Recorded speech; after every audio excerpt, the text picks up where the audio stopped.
Bueno, como para continuar entonces con lo que estuvimos hablando anteriormente, les comentaba un poquito acerca de los tipos de filamentos intermedios que podemos encontrarnos en las distintas células, ¿sí? Recuerden que los filamentos intermedios corresponden a otro tema que es ¿cuál? Lo tenemos que hablar después, pero ¿a qué tema corresponden los filamentos intermedios? Esqueleto. Al estudio del citoesqueleto, ¿sí? Bien. Yo les comentaba, ya vamos a hablar un poquito más de eso, pero ya venimos nombrando al citoesqueleto. De hecho, desde este gráfico inicial, donde se ven las diferencias entre las células procariotas y las eucariotas, ¿sí?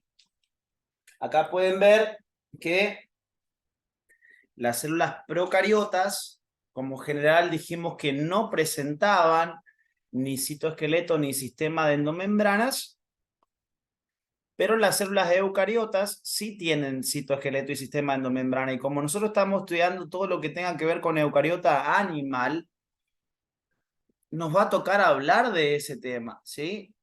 De hecho, citoesqueleto es uno de los temas más largos que hay dentro de lo que es la biología, al igual que el sistema de endomembranas, ¿sí? Ya vamos a meternos en esa parte, pero les había comentado de forma muy general, esto es como para ir orientándonos, de que ambos temas, ¿sí? Sistema de endomembranas y citoesqueleto, son estructuras que van a aparecer en las células eucariotas únicamente, ya sea animal o vegetal, van a aparecer estos dos componentes, ¿sí? Dentro de lo que es este espacio que es el citoplasma celular, ¿sí? Ya conocemos los elementos del citoesqueleto, que eran los microtúbulos, los microfilamentos y los filamentos intermedios, ¿sí? Estuvimos hablando un poquito de la clase pasada y comentando de que los tres componentes del citoesqueleto, además de que van a cumplir con un montón de tareas que van a ir enterándose más adelante, los tres componentes del citoesqueleto van a participar en el proceso de la división celular, ¿sí? Se necesitan de los tres componentes para que los distintos fenómenos que ocurren durante la división se puedan realizar de manera adecuada. Habíamos dicho de forma general que si nosotros analizamos las dos tareas importantes que había que realizar en la división, que eran realizar la división es primero que nada del material genético de la célula, del ADN, ¿sí? En ese proceso llamado cariocinesis intervenían un conjunto de microtúbulos, ¿sí? Que formaban lo que se llamaba el uso mitótico, que estaba formado por tres tipos de microtúbulos básicamente, que eran los microtúbulos de Laster, los microtúbulos polares y los microtúbulos cinetocóricos.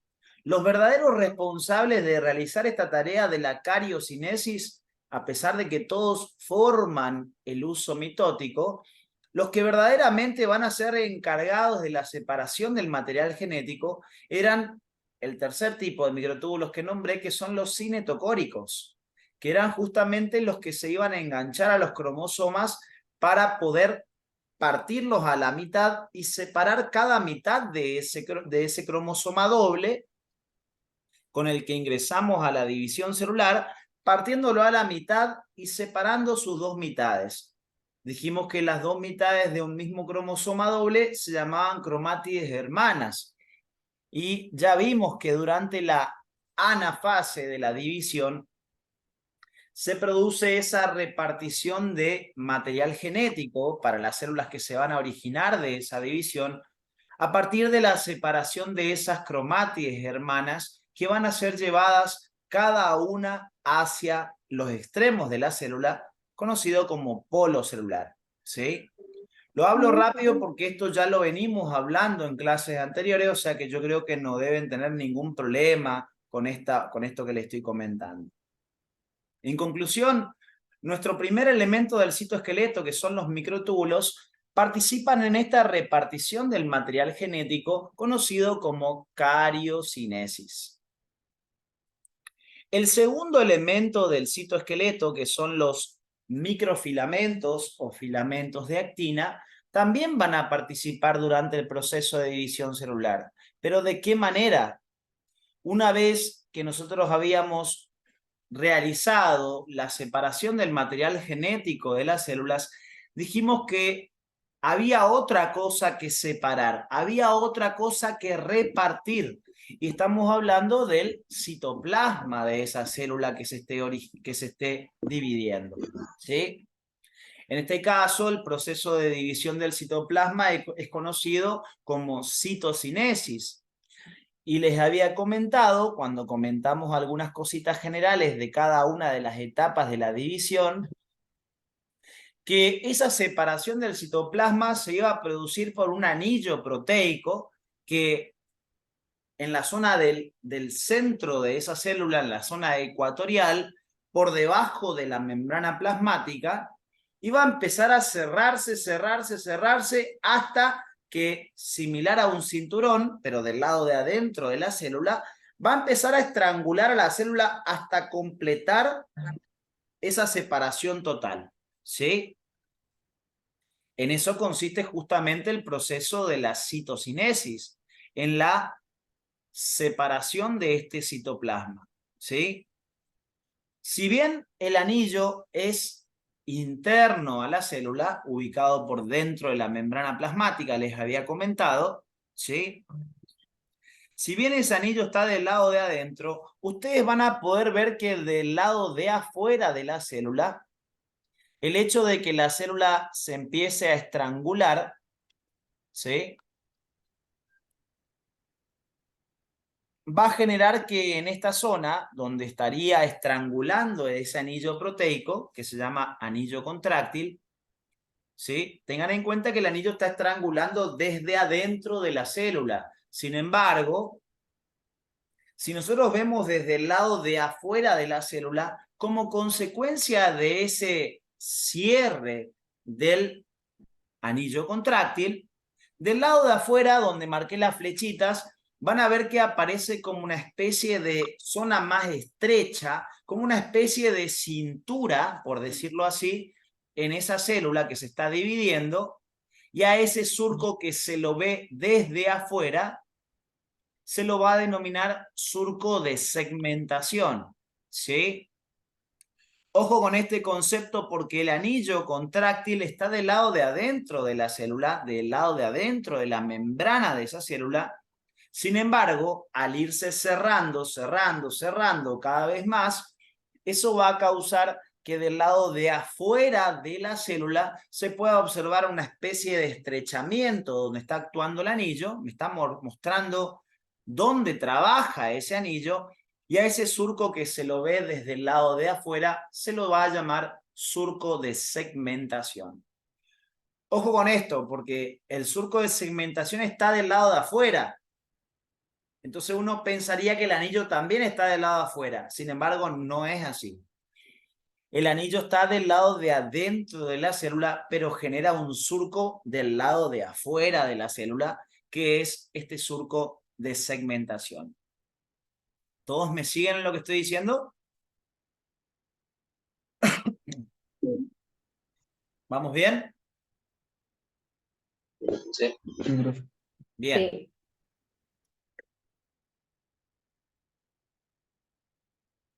Ese anillo contráctil, entonces, es el encargado de realizar nuestra segunda tarea importante a completarse durante la división, que es la citocinesis, la separación del citoplasma de esas células. Recuerden que la citocinesis se puede realizar una vez que se haya completado ¿qué cosa? La cariocinesis. La cariocinesis. No se pueden realizar en el mismo momento.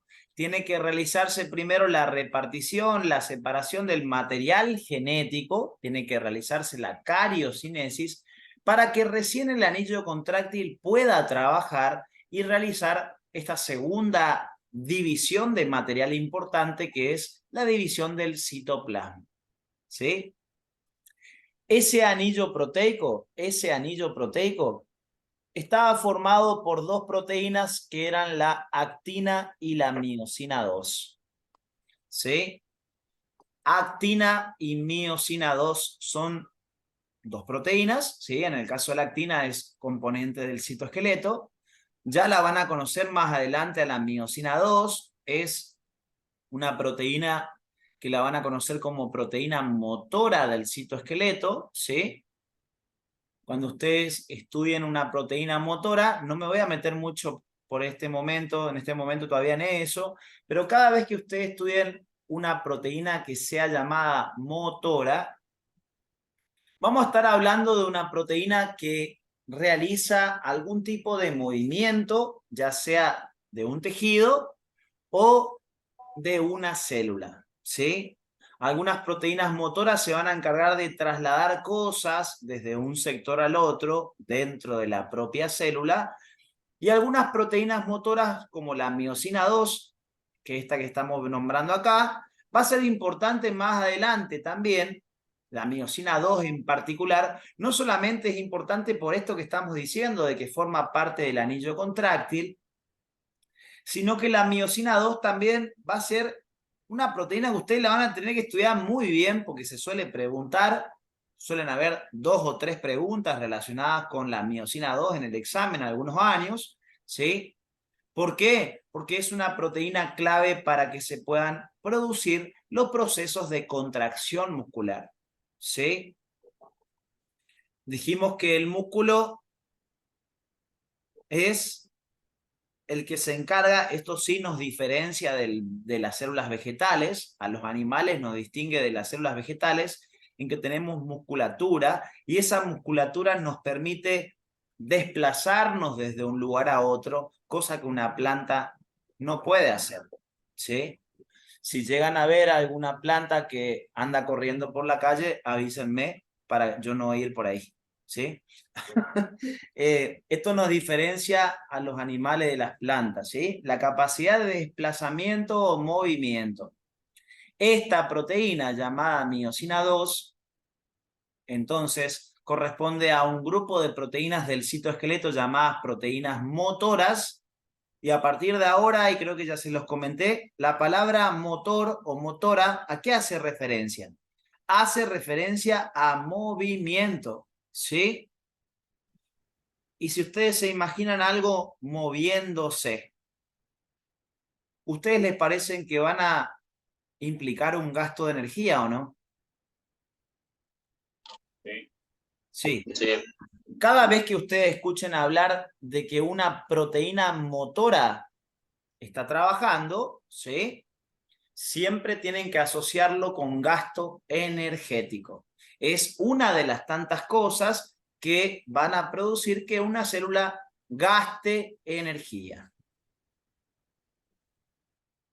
¿Todos siguiéndome hasta acá? Sí, profe. ¿Algo que quieran que repita?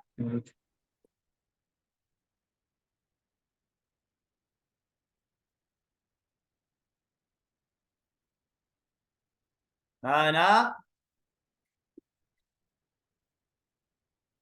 Martín, ¿estamos bien?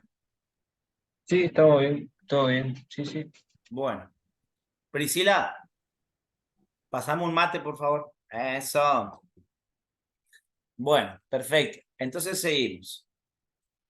Actina y miosina 2 van a asociarse en un montón de lugares, chicos. En este momento nos toca hablar de que se asocian un elemento del citoesqueleto con una proteína motora del citoesqueleto para hacer funcionar este anillo que se encarga de la separación del citoplasma de las células, ¿sí? Si bien es esto lo que nos interesa en este momento, ya tienen que ir sabiendo que estas proteínas se van a asociar en muchos lugares para cumplir con distintas tareas. No siempre que tengamos la misma asociación de proteínas me va a indicar que van a hacer siempre lo mismo. Ojo con lo que estoy diciendo.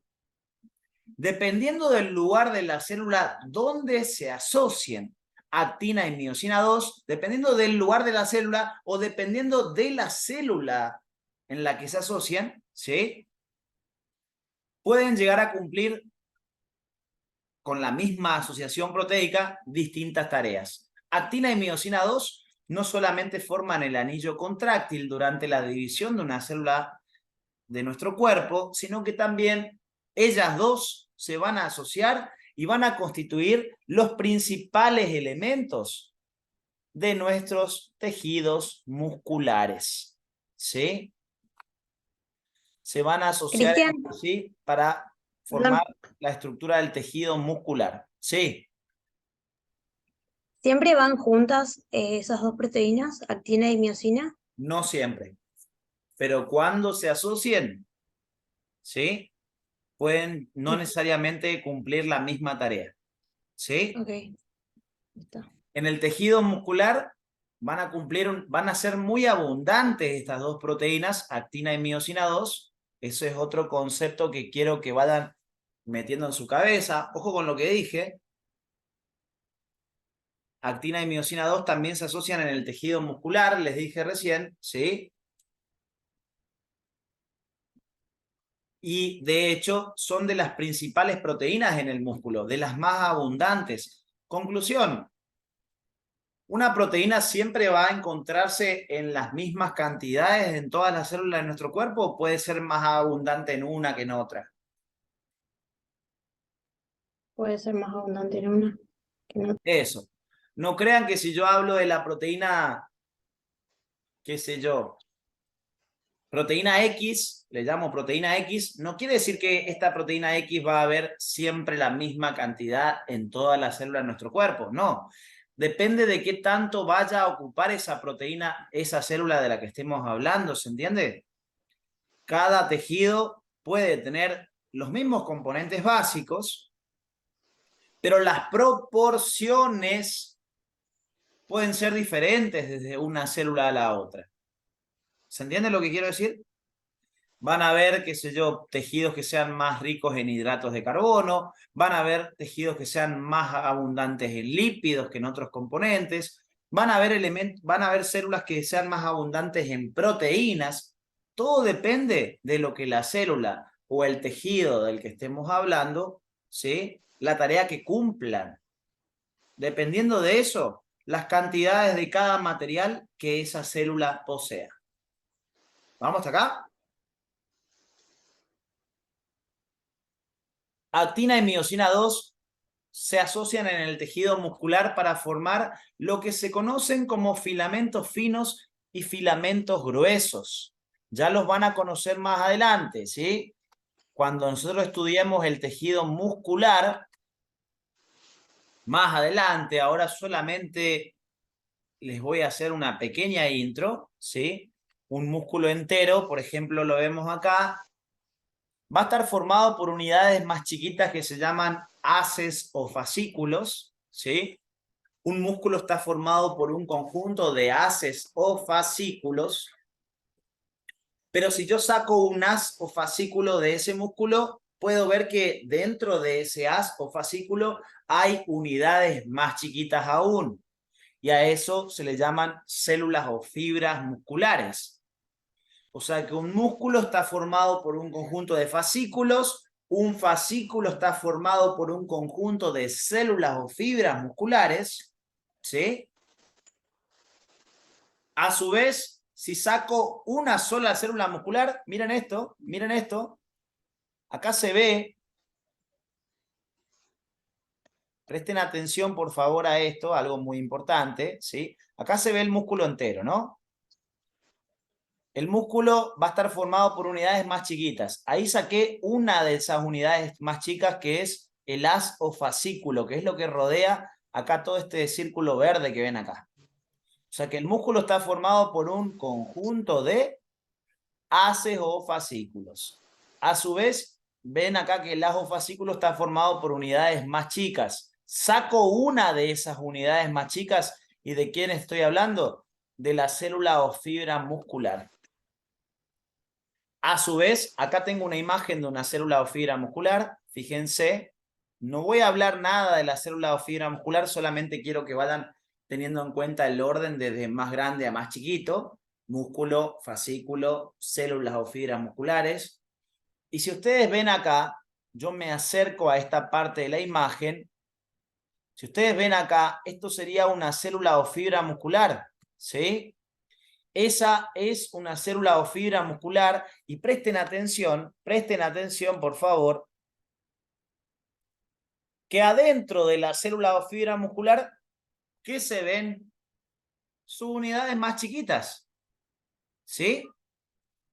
Vieron que ahí yo saqué una de esas subunidades más chiquitas. Imagínense que la célula fuera como un paquete de fideos, ¿sí? Un paquete de fideos de los clásicos, ¿sí? Yo saco un fideo así, todo el paquete sería la célula muscular, y yo saco uno de esos fideos que están adentro, ¿sí? Y ese fideo que saqué, ¿qué sería en una célula muscular? Sería lo que se conoce como una miofibrilla, ¿sí? O sea que, bien sencillo, fíjense, bien sencillo, presten atención, por lo menos lo básico, no me interesa mucho más ahora, presten atención de que un músculo está formado por un conjunto de haces o fascículos. Un haz o fascículo está formado por un conjunto de células o fibras musculares. La célula o fibra muscular está formada a su vez dentro de ella por un conjunto de miofibrillas.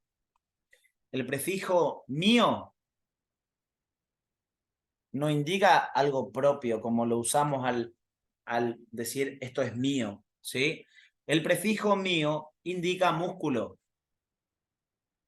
Significa músculo. O sea que si yo le digo una palabra muy utilizada, si yo les digo que tenemos que ir al cardiológico, ¿a qué me voy a ir principalmente?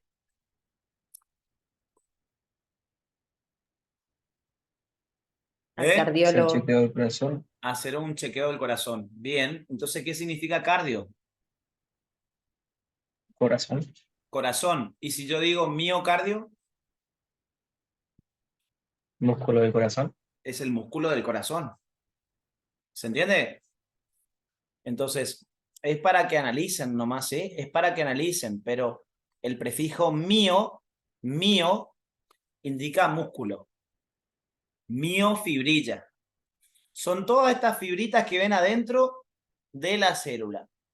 Si yo saco una de esas miofibrillas, que se encuentran dentro de la célula muscular, van a poder notar acá, yo me acerco a esta miofibrilla, van a ver que esa miofibrilla está fragmentada, ¿sí? Tiene distintos fragmentos. Dentro de esa miofibrilla se ven pequeños fragmentos o segmentos, ¿sí? Cada uno de esos segmentos que ustedes ven ahí se va a llamar sarcómero o sarcómera, que es, en concepto, la mínima unidad contráctil del músculo estriado. Mínima unidad de contracción muscular del músculo estriado. ¿Vamos hasta acá? O sea que desde más grande a más chiquito sería músculo, fascículo o haz, ojo con los nombres, célula o fibra, miofibrillas, y las miofibrillas están fragmentadas, y cada fragmento de la miofibrilla se llama Sarcómero.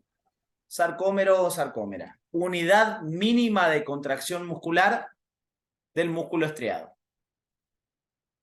¿Hasta acá me siguen todos? Lourdes, Sí, ¿estamos profe. bien? Sí, profe. Genial. Bien. ¿Todos me siguen? Priscila, Milagros, Sí, Cris. bien. Zaira, Mati, Sí, Cristian. Sí, profe. Bien. Entonces, la pregunta es ¿por qué Cristian se metió en todo esto? No sé. ¿Por qué? Miren esto. ¿Qué está señalizado acá, pintado en amarillo? Es una sarcómera. ¿Sí? Lo que yo pinté acá en negro, en esa miofibrilla para marcar los distintos fragmentos de esa sarcómera, ¿sí? Lo que yo marqué en negro acá van a ser unas estructuras proteicas que se conocen con el nombre de líneas o discos Z. Líneas o discos Z. Esto que está marcado acá, miren la manito donde yo estoy señalizando, es una línea o disco Z. Y acá estoy marcando la otra línea o disco Z. ¿Por qué va a ser importante esa línea o disco Z para más adelante? Porque esa línea o disco Z va a tener como función separar a una sarcómera de su vecina. Acá empieza una sarcómera. Ojo con esto que voy a decir y ahí anotamos. Ojo con esto que voy a decir, quiero que lo entiendan. Esto que yo marqué acá todo en amarillo, en verdecito claro, ¿sí? Es una sarcómera, pero pregunto, ¿dónde empieza y dónde termina esa sarcómera? En las líneas negras, ¿Qué son quiénes? De la división de los la discos línea Z. Z, La línea o disco Z. Ahí empieza en una línea o disco Z y termina en la siguiente línea o disco Z. Entonces quiero que me den un concepto de sarcómera, además de que es la unidad mínima de contracción muscular del músculo estriado.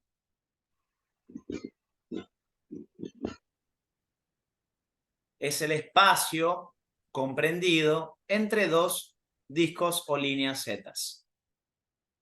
Si les digo que empieza y termina en una línea Z, es el espacio, la sarcómera es el espacio comprendido entre dos líneas o discos Z vecinos. ¿Se entiende o no?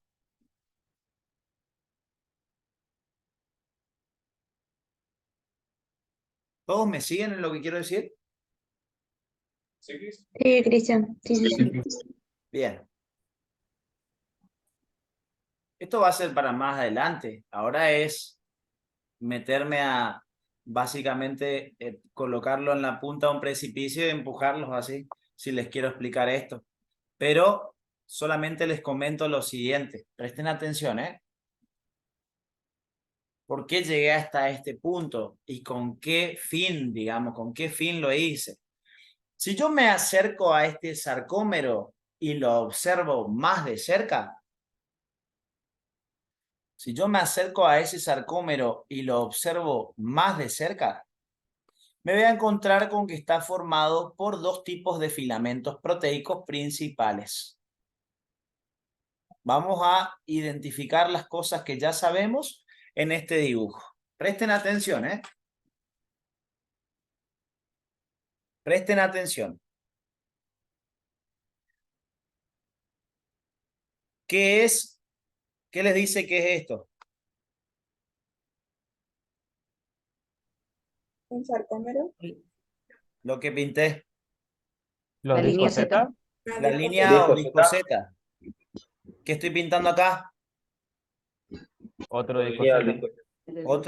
Otra línea o disco Z. Entonces miren, el espacio que queda entre un disco Z y el siguiente, ¿qué es? Sarcómero. Esto es un sarcómero. El sarcómero, fragmento de la miofibrilla, comprende el espacio comprendido entre dos líneas o discos Z. Es lo que ya les comentaba anteriormente. ¿Todos me siguen hasta acá en que estamos viendo un sarcómero? Sí. Bien. Más adelante yo me voy a poner a hablar, obviamente que mucho más detallado esto, pero en forma general, ¿sí? En forma general, tienen que imaginarse el tejido muscular, ¿saben cómo? Como una especie de acordeón. ustedes al acordeón, si yo lo tengo al acordeón acá, lo puedo abrir, lo puedo estirar, abrirlo. Si yo lo abro, pregunto, ¿la longitud aumenta o disminuye? Aumenta. Aumenta. Y si yo cierro el acordeón, Disminuye. disminuye de longitud. Bueno, resulta ser que los músculos pueden hacer este efecto acordeón, algo parecido a un acordeón. Un músculo puede en un momento estar más largo y en otro momento estar un poco más corto de lo normal. Son ciclos que se van repitiendo una vez tras otra, ¿sí? Puede estar en momentos más largo, puede estar en momentos más corto, un músculo, ¿sí? Los músculos van a tener como base de su funcionamiento lo que se denomina contracción, ¿sí? Los músculos van a tener como base de funcionamiento lo que se denomina contracción. O sea que yo puedo saber, ¿cómo yo puedo evaluar que un músculo esté funcionando? Yo tengo que ver que el músculo pueda contraerse. Si un músculo se puede contraer, yo sé que ese músculo está funcionando bien. ¿Vamos hasta ahí? La base del funcionamiento del músculo es la contracción muscular, ¿sí? Pero a una contracción en el cual el músculo se acorta, le va a seguir un periodo que se llama relajación. Y en la relajación el músculo se va a alargar, ¿sí? Vuelve a su longitud habitual. Después de esa relajación va a venir nuevamente, ¿qué cosa? Una contracción. Una contracción, pero después de la contracción tiene que Volver a relajarse. volver a relajarse, o sea que es un ciclo, contracciones y relajaciones. ¿Cuál es la que me permite a mí saber fundamentalmente que el músculo esté trabajando? La contracción. Yo mido si un músculo funciona bien porque se puede contraer o porque se puede relajar. Principalmente. Contraer. Se puede contraer. Unos me dirán, bueno, Cristian, pero si se relaja es porque previamente estuvo contraído. Y tienen toda la razón. Pero la forma de evaluar que un músculo funcione es mediante su contracción. ¿Está? Entonces, ¿por qué les comento esto? Porque acá se ven las dos etapas que estamos comentando. En la parte de arriba estamos viendo una sarcómera en su forma relajada. Y en la parte de abajo veo una sarcómera en estado contraído. ¿Cómo ustedes van a ser capaces de identificar una sarcómera contraída o relajada? Pregunto. Que una sarcómera es más larga de la otra. ¿Cuál tendría que ser más larga, Gonza? La que está relajada. La que está relajada. O sea que la sarcómera de arriba me está mostrando una sarcómera en etapa de relajación. Y la sarcómera de abajo me está mostrando una sarcómera en contracción. ¿Sí o no? ¿Estamos de acuerdo? Sí. Sarcómera relajada, sarcómera contraída. ¿Y cómo me di cuenta? Y porque la relajada es más larga. ¿Tiene más cerca o más alejado los discos zetas? Más alejado. Tienen más alejados. Dijimos que los discos Z son el comienzo y el fin de una sarcómera. Entonces, si la sarcómera está relajada, se alarga la célula, ¿sí o no? La célula se va a alargar, el tejido muscular se va a alargar y como consecuencia de eso, los discos Z durante la relajación se van a estar alejando uno del otro. Pero durante la contracción, ¿qué pasa con los discos Z? Se van acercando. Se van acercando uno al otro, ¿sí? Y mi otra pregunta sería, ¿qué pasa con la longitud de una sarcómera en contracción y en relajación? Contracción se acorta, En contracción se acortan Y en relajación se alarga. y en relajación se alarga. ¿Se podría decir que en contracción la sarcómera disminuye su longitud y aproxima sus discosetas? Sí. Bien. ¿Y cómo sería en relajación? Que aleja su Aumenta su discoseta y baja. longitud y aleja su discoseta. Aumenta su longitud y aleja sus discosetas. ¿Van conectando todo? ¿Cómo? ¿Cómo? Valentina, no escuché. No dije nada. Ah, bien, se escuchó. Ahora estaba prendido el micrófono nomás. ¿Todos me siguen en esto bien? Sí. Sí. Bien. Dijimos que en contracción el músculo se alarga y que que en relajación el músculo se alarga y que en contracción se acorta. ¿Sí? Analicen una miofibrilla. Analicen una miofibrilla. Una miofibrilla tenía un montón de fragmentitos chicos que eran cada uno ¿qué cosa? Los sarcómeros. Una sarcómera. ¿Sí? Para que se produzca el acortamiento de todo el músculo,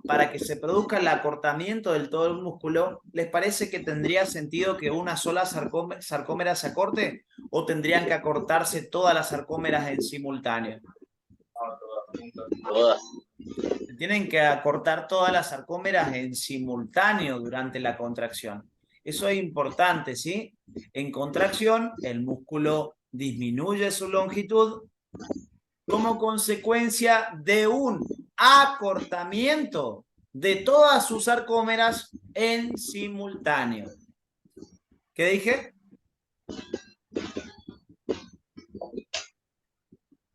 Acortamiento de todas sus sarcómeras en simultáneo.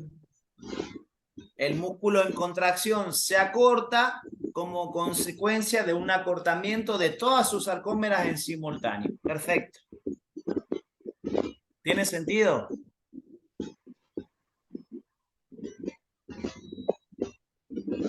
¿Vamos bien? Sí. Bien. Bien, bien, bien. ¿Qué va a pasar acá? La sarcómera, les dije que nos íbamos a acercar a ver un poquito más de cerca la sarcómera. Bueno, vamos a acercarnos entonces. Una sarcómera, estructuralmente, va a estar formada por dos tipos principales, no son las únicas, no son los únicos elementos de la sarcómera.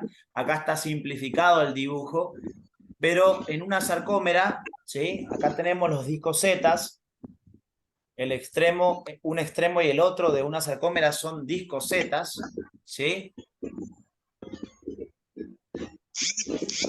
Y en el interior de esa sarcómera, nosotros nos vamos a poder encontrar con dos tipos de filamentos principales. Dos tipos de filamentos principales. Los que aparecen en rojo son filamentos de actina. Y los que aparecen en verde son filamentos de miosina 2. Apa, conclusión. En la sarcómera, los dos principales elementos de la sarcómera son otra vez la actina y la miosina 2. Entonces Cristian no me mintió cuando me dijo que el anillo contráctil estaba formado por actina y miosina 2 para hacer la citocinesis, pero que también se podían asociar en otros lugares cumpliendo con otras tareas. En este caso, la asociación de actina y miosina 2 se va a ejecutar en el tejido muscular para permitir la contracción muscular. ¿Sí? Filamentos de actina, filamentos de miosina 2. Pero en el tejido muscular, ustedes los van a conocer con otro nombre. ¿Cuáles son los que están en rojo? ¿Filamentos de actina o de miosina 2? De actina. Filamentos de actina. Estos son todos los nombres que tienen los filamentos de actina. Se los pueden escuchar nombrar como filamentos de actina, se los pueden escuchar nombrar como filamentos finos, filamentos delgados o microfilamentos. Todo es sinónimo. ¿Cuál me tengo que aprender? Desde hoy, todos. Cualquiera de esos nombres me pueden dar en un examen y yo tengo que saber que me están hablando de los filamentos de actina. Microfilamentos, filamentos de actina, filamentos finos, ¿sí? Filamentos delgados, ¿sí? Siempre hace referencia a la actina. De hecho, si ustedes ven entre los dos tipos de filamentos, los que están en rojo y los que están en verde, ¿cuáles son más flaquitos? Los rojos, los filamentos de actina. Los de actina. Entonces, el nombre de filamentos finos porque son más finos que los filamentos de miosina 2. Que justamente, como los de miosina 2 son más gordotes, a eso se los llaman filamentos gruesos o filamentos de miosina 2. ¿Sí? Ahí tenemos los dos tipos principales de filamentos, las principales proteínas que se van a encontrar en una sarcómera y que por su interacción, que después más adelante vamos a aprender, van a permitir la contracción muscular. ¿Sí?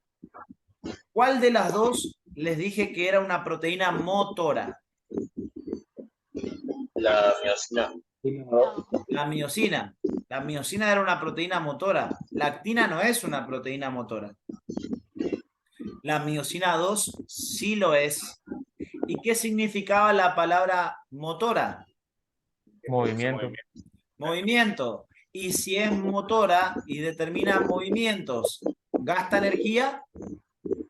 Sí. Sí. Sí. Sí. Sí. La miosina 2 es una proteína motora, entonces para poder trabajar va a gastar energía. ¿Sí?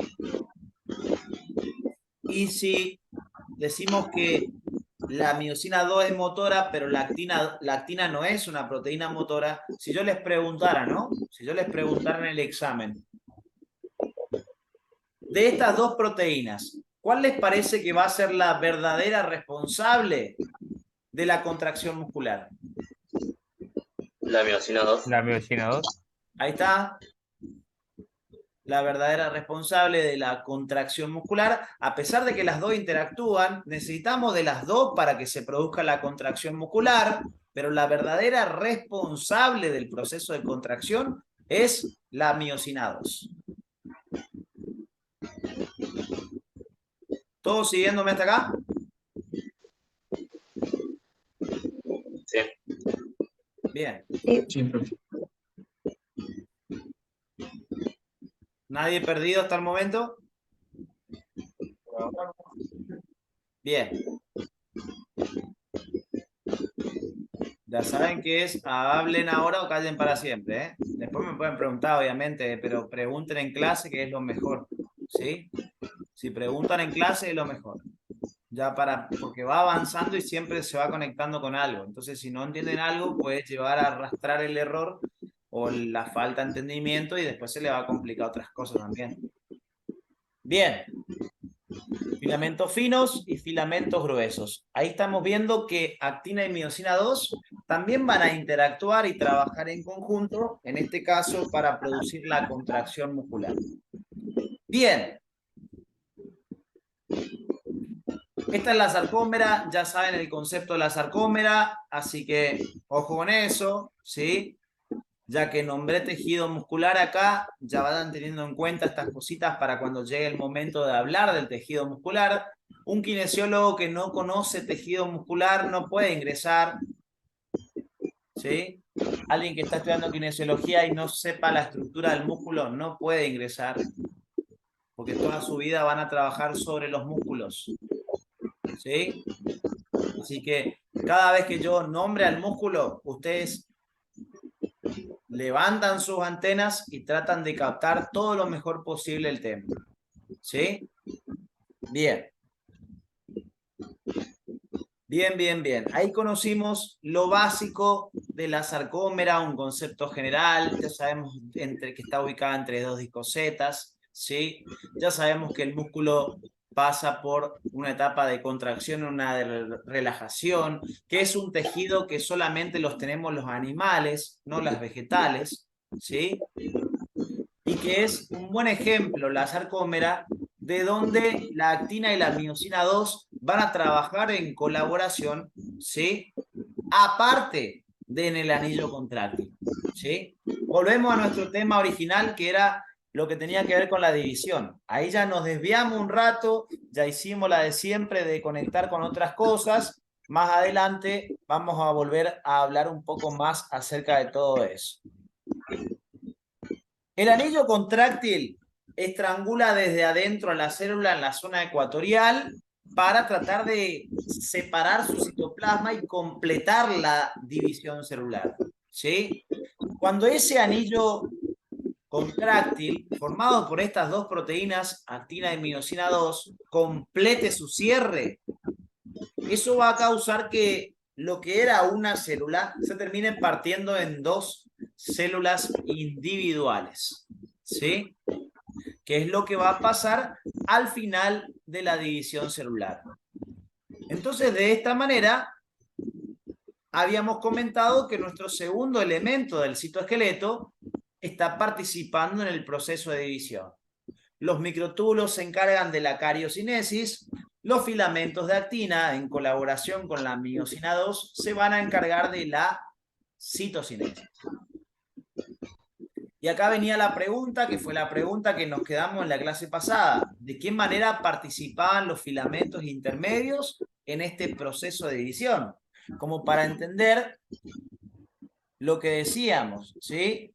Dijimos que los tres componentes del citoesqueleto participan en la división. Bien, nos queda ver la participación de los filamentos intermedios. Y por eso, en la clase pasada, yo les comentaba acerca de una clasificación de filamentos intermedios, que cuál era su ubicación en la célula, de por sí, de los filamentos. ¿Cuáles son las principales ubicaciones de un filamento intermedio en la célula?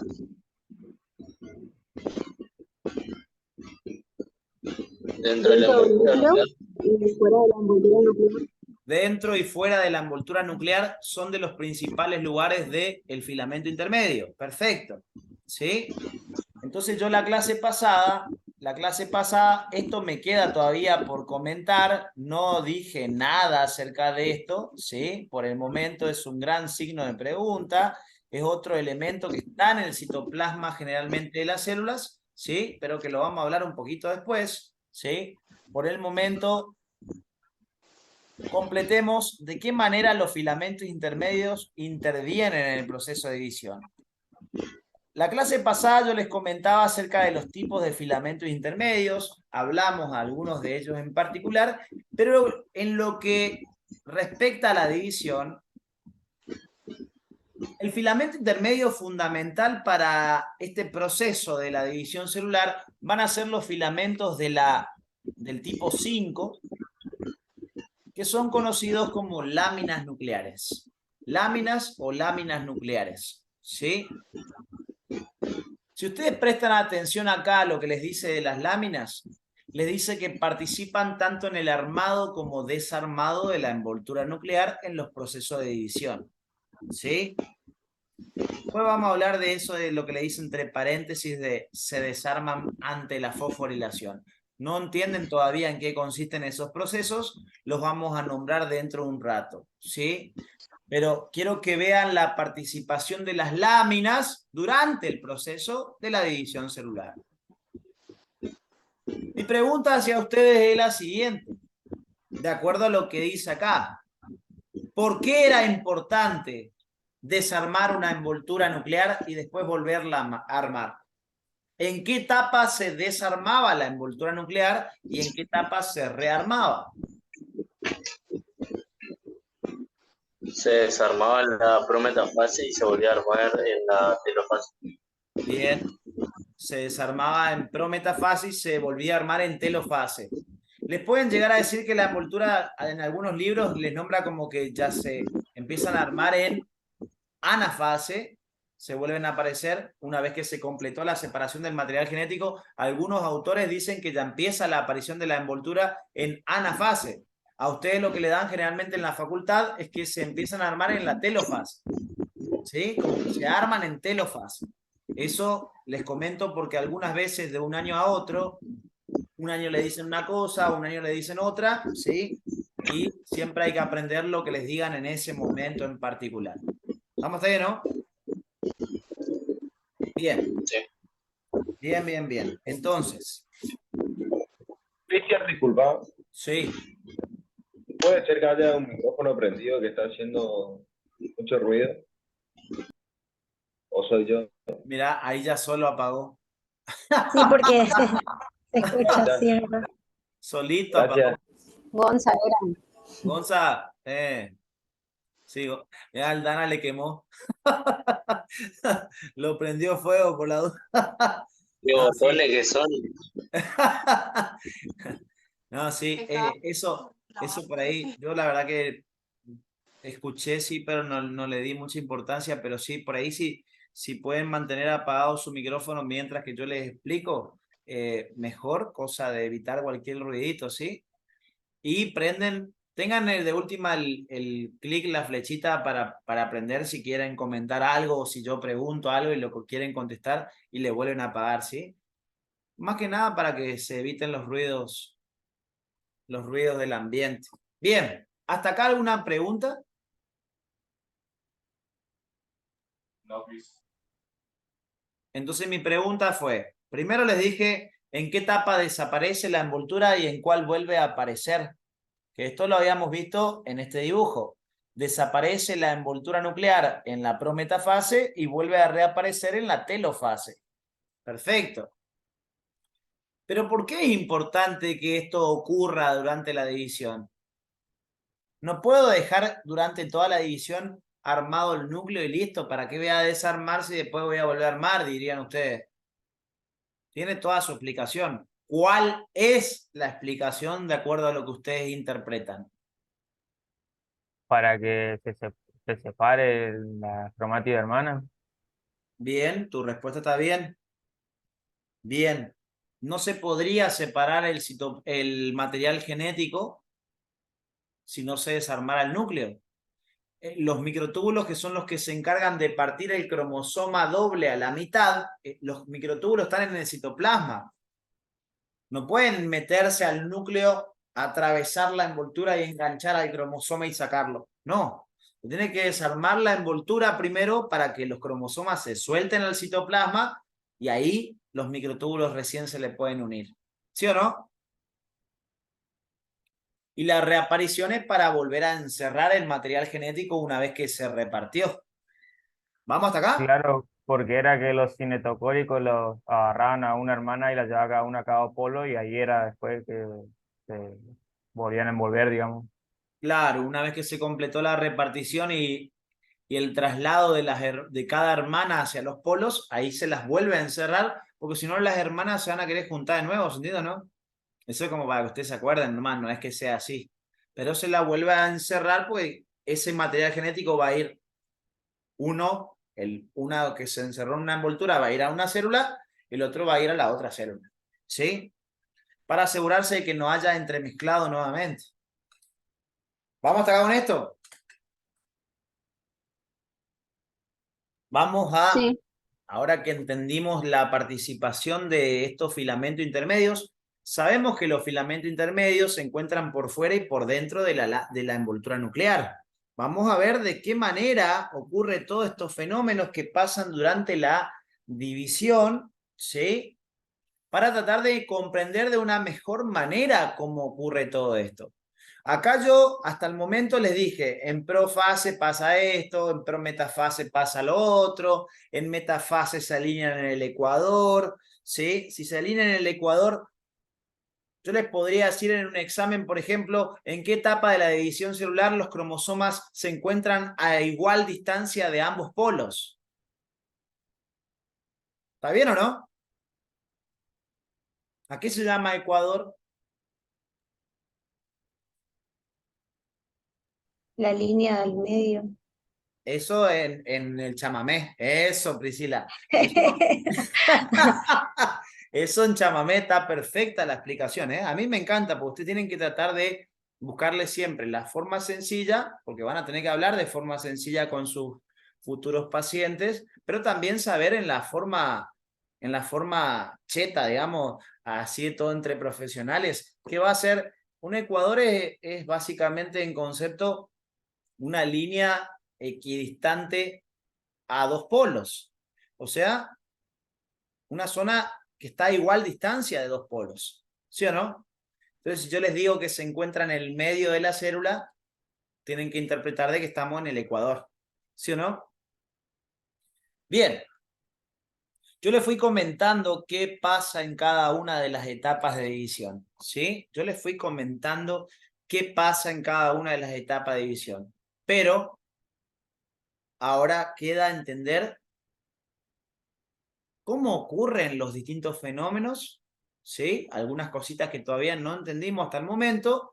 Tenemos que tratar de, ampliando un poquito el conocimiento, tratar de entender qué va desencadenando lo más característico de cada etapa, ¿sí? Bien. Vamos a meternos a eso entonces, ¿sí? Cierro esto. Miren, acá les comenta que hay 3 tipos de láminas. Esto por ahí la facultad ya no les suele comentar mucho, pero hay 3 tipos de láminas que se llaman láminas A, B y C, ¿sí? Estas son las funciones de las láminas. Mantiene la forma del núcleo celular, eso es algo importante, ¿sí? Si está por dentro y por fuera de las láminas, de la envoltura, y se supone que va a tener una participación importante en la forma del núcleo de una célula. Y les dice acá, mantiene la fijación de la heterocromatina. Hasta el momento, ustedes saben lo que es la cromatina nomás. No saben que hay heterocromatina y eucromatina. ¿Sí? Hasta el momento ustedes no saben eso. ¿Sí? Solamente saben que a qué se llama cromatina. Y si yo les preguntara cómo surge la cromatina, ¿qué me dirían ustedes? Es la asociación del ADN y las proteínas. Eso. El ADN trata de, yo les dije cuando veíamos en este dibujo, les dije que el ADN se iba a combinar con proteínas para formar lo que se llamaba cromatina, ¿sí? ¿Para qué se asociaba con proteínas? Porque las proteínas van a ayudar a que el ADN se pueda condensar o compactar para que ocupe un pequeño espacio dentro del núcleo, ¿sí? Si yo dejo el ADN totalmente disperso por todo el núcleo, ocuparía todo el núcleo. Entonces la célula trata de organizarlo, compactarlo o condensarlo para que ocupe un pequeño espacio.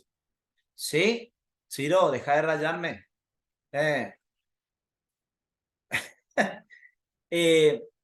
Entonces, el ADN se Disculpa, podría asociar... sin querer. Ah, no pasa nada, estoy jodiendo. El ADN se podía asociar con proteínas que pueden ser histonas o no histónicas, ¿sí?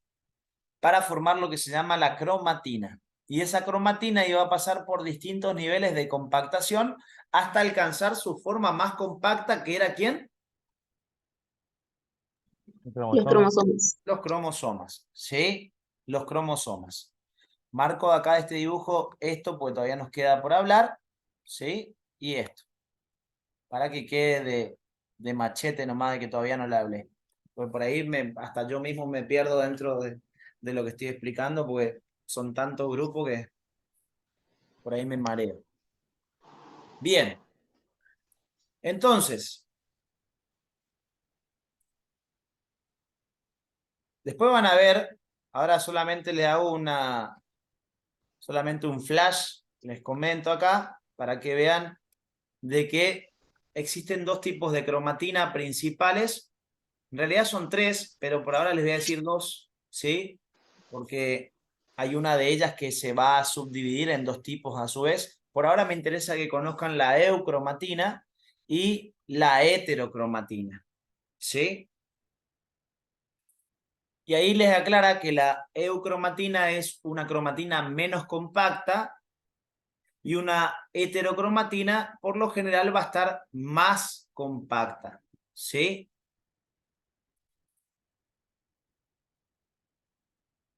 Y permítanme que busque algo simplemente, ¿sí? Busco algo.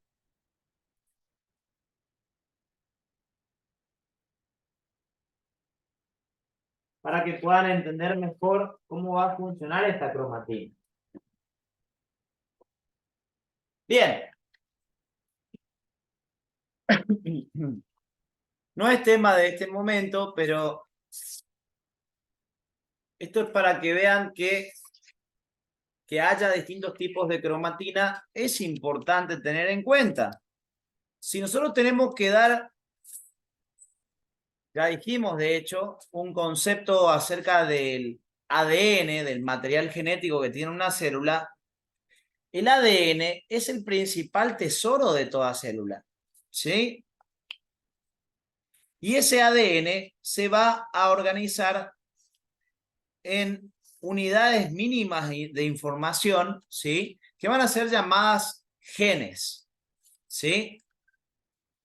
El material genético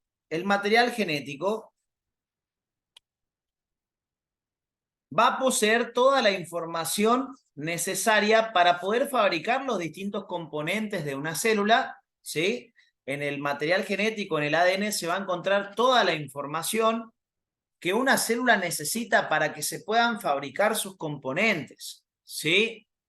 Si por alguna razón el material genético sufre modificaciones, sufre alteraciones genéticas, ¿sí? O sufre lo que se suelen conocer como mutaciones, eso puede modificar la información que presenta, y si esa información muta o se modifica, muchas veces puede desencadenar que algo que se fabricaba con esa información, al alterarse esa información, no se pueda fabricar el mismo componente de una forma correcta. O sea que puede ir alterando, básicamente, el funcionamiento de distintas estructuras de la célula, haciendo que esa célula ya no funcione como antes.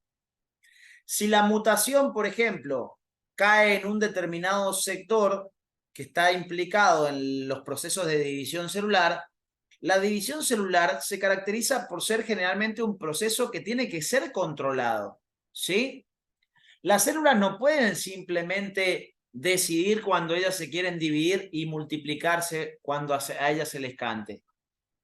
El proceso de división celular es un proceso muy controlado, ¿sí? Pero existen algunas situaciones en las cuales esas divisiones se exageran más de lo normal. Como pasa, por ejemplo, en los tumores, en los cánceres, ¿sí? Donde un tejido se empieza a multiplicar de una manera exagerada y sin control, ¿sí? Bien. Más allá de eso, pues no me quiero ir a esa parte, ¿sí? El material genético va a tener información, ¿sí? El material genético siempre va a presentar información, y esta información va a ser utilizada para poder fabricar algún componente de la célula. ¿Sí o no? Bueno, vamos a suponer que estas dos fueran mis dos formas de cromatina, ¿sí? Después vamos a hablar más amplio, pero por lo que ustedes ven, si estas son mis dos formas de cromatina, por la explicación de ahora, ¿eh? Después vamos a modificar un poquito más adelante. Pero pueden ver que ambas tienen información, ¿o no? Sí. Bien, pero a partir de ahora, esta es la heterocromatina y esta es la eucromatina.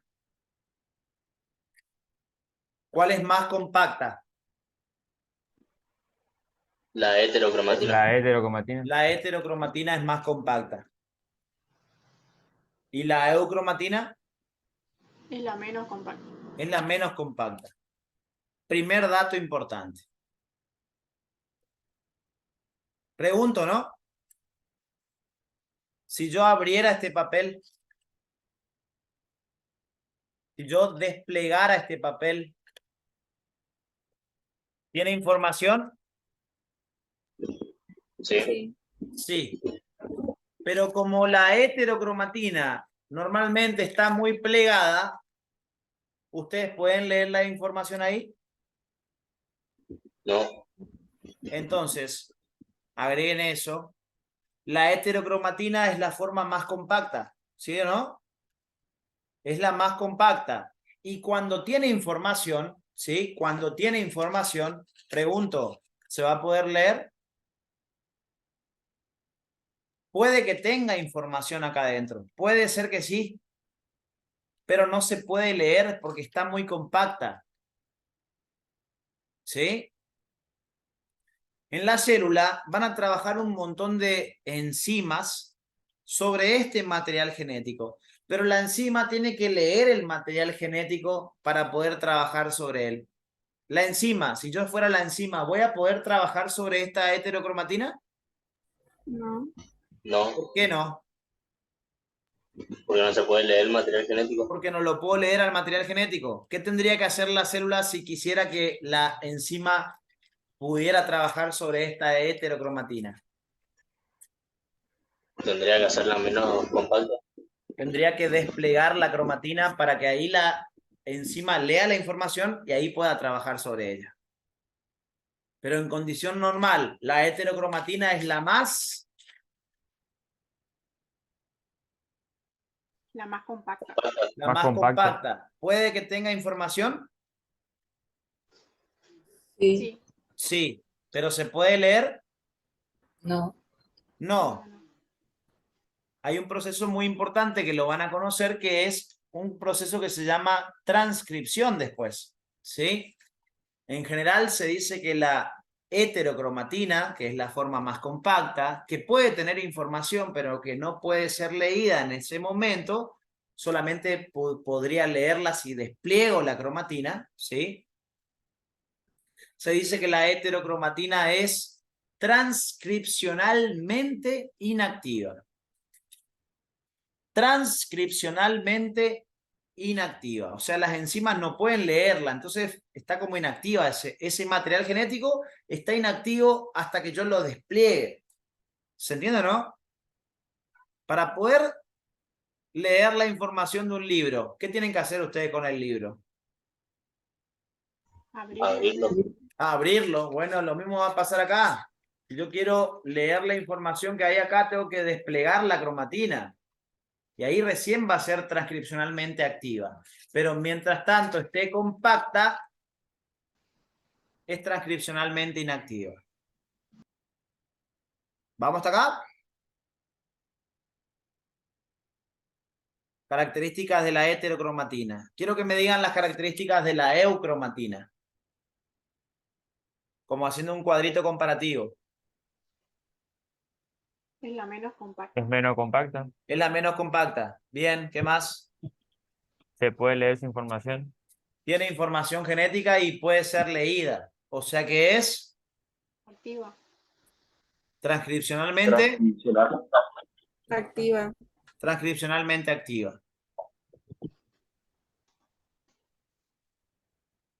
La heterocromatina la heterocromatina van a haber dos tipos, después vamos a hablar, ¿sí? Pero por lo que aprendieron hasta el momento, ¿la heterocromatina se podría transformar en eucromatina? Sí, cuando se despliega. Sí. Eso. Cuando se despliega se puede transformar de hetero a eucromatina, ¿sí? La célula por ahí tiene acurrucada esta información. La despliega, la lee, la utiliza, haciéndola transcripcionalmente activa, y después de utilizarla, la puede volver a plegar y la transforma nuevamente en heterocromatina. ¿Vamos hasta acá? ¿Todos siguiéndome? Sí, profe. Bien. Sí. Sí, Ahí conocieron un poquito acerca de la cromatina y los tipos de cromatina principales que existen. Ya adelantándonos un poquitito a lo que van a tener que ver más adelante. ¿Sí? Pero volvamos al punto importante. Volvamos a la función de las láminas en todo este proceso de, ahí les dice, permite la fijación de la heterocromatina. Por eso les comenté todo ese despelote, ¿sí? Para que conozcan que hay dos tipos de cromatina, que es la eucromatina y la heterocromatina. Los filamentos intermedios, llamados láminas, permiten la fijación de la heterocromatina a la envoltura. Permiten la fijación de la heterocromatina a la envoltura nuclear. ¿Y qué les dice acá entre paréntesis que es lo otro que tenemos que conocer?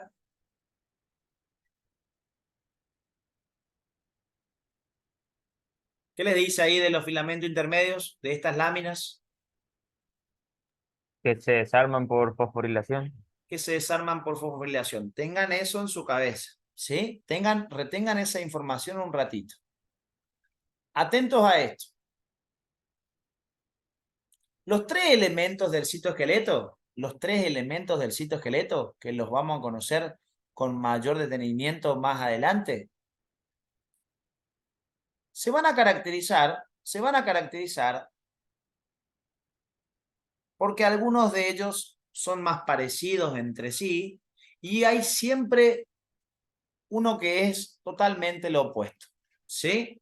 Les pasará si tienen hermanos que van a tener hermanos con los que son más parecidos y siempre hay uno que es el adoptado, ¿o no? El que es completamente diferente al resto en carácter, que usted y su hermano le joden un poquito y ya se enojan, se calientan enseguida y ve el otro que parece que está como Bob Marley ahí, siempre amor y paz, todo tranquilo. Siempre hay uno que es diferente, ¿sí? Bueno, si el citoesqueleto fueran tres hermanos, ¿sí? Microtúbulo se llama un hermano, filamento de actina se llamara otro hermano y filamento intermedio se llamara el tercero.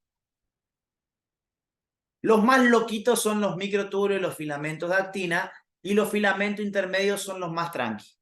Son los diferentes, vamos a llamarlos los diferentes ahora a esos filamentos intermedios. ¿Por qué les digo esto?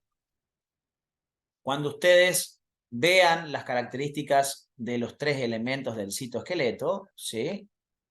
Van a ver que los microtúbulos se caracterizan por tener una naturaleza principalmente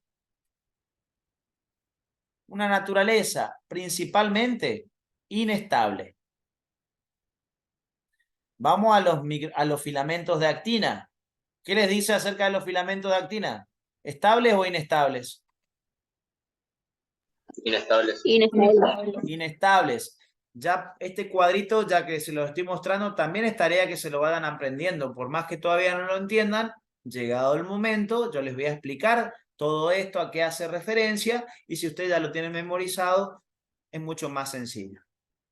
Y miren ahora al hermano diferente. ¿Qué les dice acerca de los filamentos intermedios?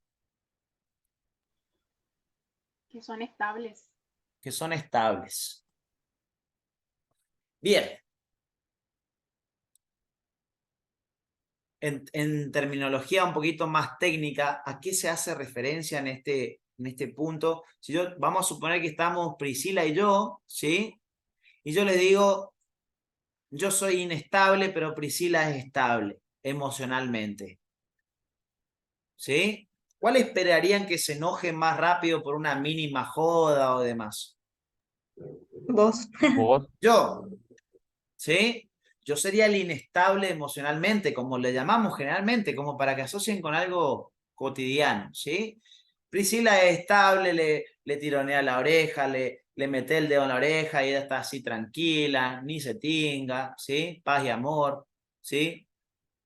Le caga pedo y ella se queda bueno, te dice, sí, tenés razón, no pelea nunca, ¿sí? Entonces ella está como mucho más estable emocionalmente. Yo me acerco a un fosforito y estallo. Bueno, ¿a qué hace referencia en biología cuando decimos que el microtúbulo es inestable, el filamento de actina es inestable y que el intermedio es el estable? ¿Sí? Esto tiene que ver con el armado y desarmado. Los elementos del citoesqueleto ¿sí? Así como cuando jugaban, no sé si jugaron alguna vez con los ladrillitos, eso que se podían ir construyendo como muritos y demás. Esos ladrillitos vos los podías ir juntando, ¿sí? Y formar una estructura de gran tamaño. Pero en otro momento te cansaste de eso que armaste y empezás a sacar cada ladrillito y desarmas todo, ¿sí? Cada elemento del citoesqueleto, escuchen bien esto, un microtúbulo, un filamento de actina, un filamento intermedio, surgen por la asociación de múltiples proteínas. Imagínense que cada ladrillito fuera una proteína.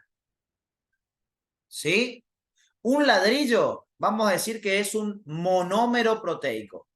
Mono es uno, mero es parte, una parte, ¿sí? Un ladrillito sería un monómero, ¿sí? Una proteína. Pero si yo asocio una proteína con otra, un montón de proteínas, ya no tengo un monómero. ¿Cuál es el prefijo para indicar muchos? ¿Polímero sería? Claro. Los monómeros proteicos, cada proteína por separado, ¿sí? Se puede ir juntando con otra, un montón de monómeros. Y si yo voy asociando un montón de monómeros, se va a formar una estructura más grande que se va a llamar un polímero. ¿Sí o no? Es como para que entiendan cómo se utilizan los términos. ¿Estamos de acuerdo en esto? Sí. Cada elemento del citoesqueleto surge por la asociación de muchas proteínas. O sea que, ¿qué se podría decir acerca de los tres elementos del citoesqueleto? Que cualquiera de ellos es un polímero proteico. Es decir, que surgen a partir de la asociación de muchas proteínas.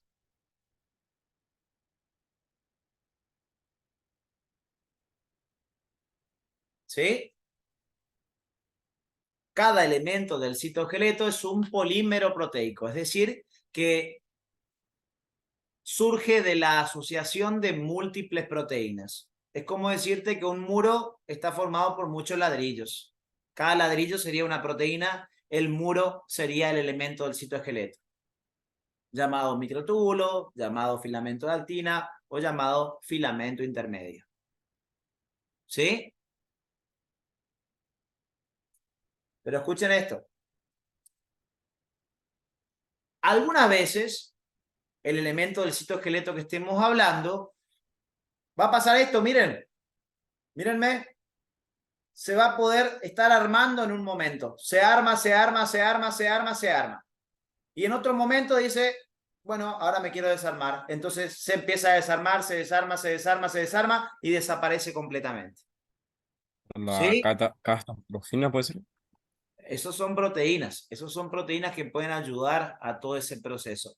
Pero en forma más sencilla por ahora, Mati, si un elemento del citoesqueleto puede armarse y en otro momento desarmarse. Si ustedes ven algo que se arma y se desarma, se arma y se desarma, se arma y se desarma, y así se mantiene siempre, ¿ustedes dirían que es algo estable o inestable? Inestable. Inestable. Conclusión, ¿qué esperás, Priscila, que pase con un microtúbulo por lo general o con un filamento de actina? Justamente esto que le estoy comentando, ¿sí? Justamente esto que le estoy comentando. Si yo les digo que el microtúbulo y el filamento de actina son de naturaleza inestable, es porque lo más común de ver es que se estén armando en un momento y desarmándose en otro. Armándose en un momento y desarmándose en otro. ¿Se entiende lo que quiero decir? Sí, sí. Esa es la naturaleza del elemento. Pero ojo con esto que voy a decir. puede ser que ustedes tengan un carácter fuerte y que sean una chispita ante cualquier persona que se le acerca y le habla medio fuerte o algo que no les gusta, ustedes ya saltan. Pero siempre van a tener alguna persona que cuando está presente, vos estás como calmo, que te baja un poquito los pies a la tierra, ¿sí? Hay ciertas personas con las que vos te sentís como más tranquilo. Bien, ¿qué les quiero decir con esto? Si bien, escuchen bien, una cosa es hablar de la naturaleza del elemento del citoesqueleto, ¿sí? La naturaleza del microtúbulo, la naturaleza del filamento de actina es que sean inestables. O sea que por lo general, no es lo mismo que decir siempre, ojo con esto que estoy diciendo, si digo por lo general, no es lo mismo que decir siempre. Es lo mismo que yo diga la mayoría de las veces, no es lo mismo que decir siempre, no es lo mismo. La naturaleza, por lo general, de un microtúbulo y de un filamento de actina es ser inestable. O sea, que lo más común de ver es que se Armen y desarmen constantemente. armen y desarmen constantemente. Pero siempre todo tiene que ver con lo que la célula necesita. Si la célula llega a necesitar que un microtúbulo se arme y permanezca armado, o un filamento de actina se arme y quede armado, lo puede hacer. O sea que, en conclusión, a ver si se entendió la cuestión. La naturaleza de un microtúbulo y de un filamento de actina es por lo general ser inestable. ¿Qué implica eso? Que la mayoría de las veces, la mayor cantidad de veces en el tiempo, vas a ver que se arman y desarman, se arman y desarman, se arman y desarman constantemente. Pero eso no quita la posibilidad de que se pudieran hacer estables si la célula así lo requiriera.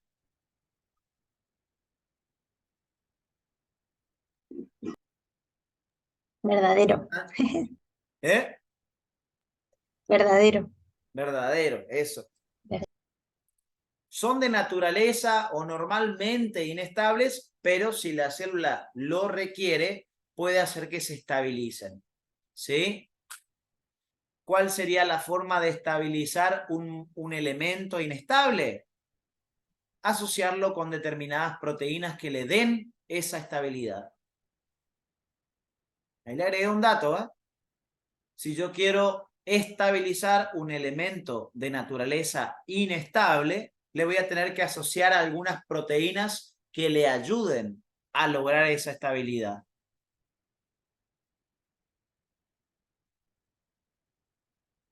¿Sí? ¿Podés repetir lo que dijiste? Bien. Acá les busco un dibujo y ya te digo. Acá les muestro solamente un ejemplo. Más adelante van a ver este dibujito donde van a poder ver que hay microtúbulos estables y lábiles o inestables, es lo mismo. ¿Cuál es más común de ver? ¿Cuál es Los más común de inestables. ver? ¿Qué es la naturaleza normal de un microtúbulo? Los inestables. Los inestables o lábiles. Esto es lo más común de ver. Pero les dije que si la célula llegara a requerir, por alguna razón, en algunos lugares, que el microtúbulo se arme y quede armado, lo puede hacer, ¿sí o no? Hay lugares donde los microtúbulos van a tener que ser estables y van a haber lugares que van a ser de comportamiento lábil. Esto lo van a estudiar más adelante. Y fíjense lo que les dice debajo de estables y debajo de lábiles. Va a ser lábil cuando no tenga proteínas asociadas, porque ya su naturaleza es ser inestable o lábil. O sea, que no necesita que alguien le venga y le ayude a ser loquito. Ya es loquito por naturaleza. Se quiere desarmar a cada rato, ya por naturaleza. No necesita a alguien que venga y le colabore en eso. Después vamos a ver que sí van a haber proteínas que le pueden ayudar a armarse o desarmarse más rápido. Eso ya vamos a ir hablando más adelante, no es momento. ¿Sí? Pero acá viene lo que les dije recién. ¿Puedo transformar un elemento inestable o lábil en algo estable? Sí, Sí, mediante la ruta de una proteína. exacto. Eso le había dicho. Si yo a un microtúbulo le asocio proteínas que le den estabilidad, lo puedo transformar en estable.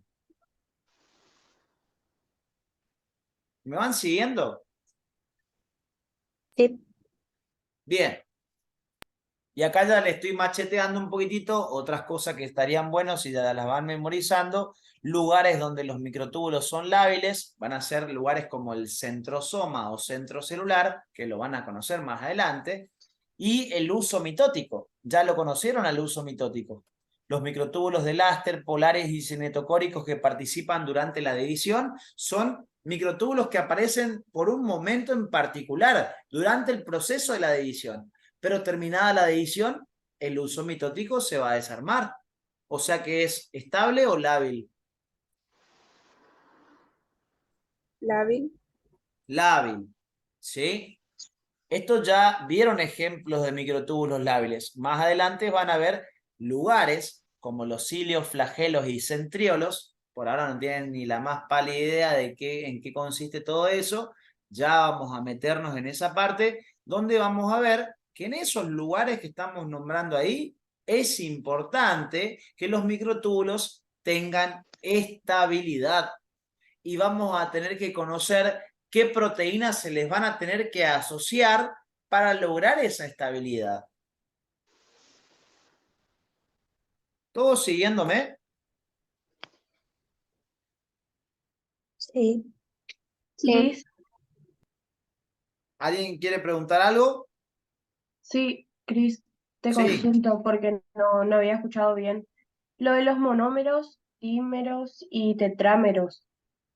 ¿Eso en qué, cómo era que variaba que no me perdí en esa parte?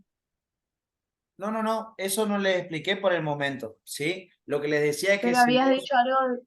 si vos tenés unidades mínimas, después voy a aclarar más adelante cuando nos metamos en el tema, pero si vos tenés un ladrillito solo, una sola proteína va a ser un monómero. Si vos tenés dos proteínas, ¿cómo la vamos a llamar? Dímero, ¿sí? Polímero. Ah, Dímero. Si asocias 4 proteínas, va a ser llamada tetrámero, ¿sí?